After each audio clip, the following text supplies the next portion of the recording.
Assalomu alaykum aziz yurtdoshlar. Urganch shahrida Poskaydan o'tgan yerda Shavot yo'lida 7 qavatli toza qurilgan domimizning 5-qavatında 3 xona 106 kvadratli sotuvga qo'yildi.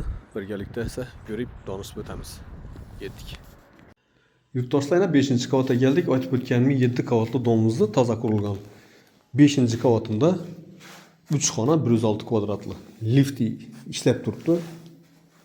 Mesela çan kısmı bilen danışabilemiz. Bismillah. Yine ver prihojumuz. Şimdi gen düşken.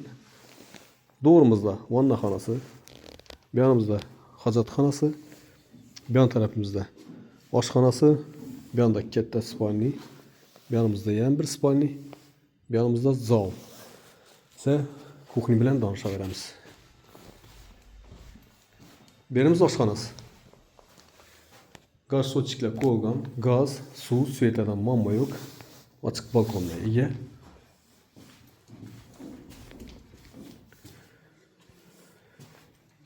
Bir yerimiz vannaxanası. Su soçiklerimiz o'rnatilgan. Bir yerimiz katta spalni. Xolasanızlar zal qilsanızlar ham bo'ladi. Uchun desak, enine 4,5 metrden ziyod tushgan, uzinasına 5 metrden ziyod tushgan, 5,5 metr.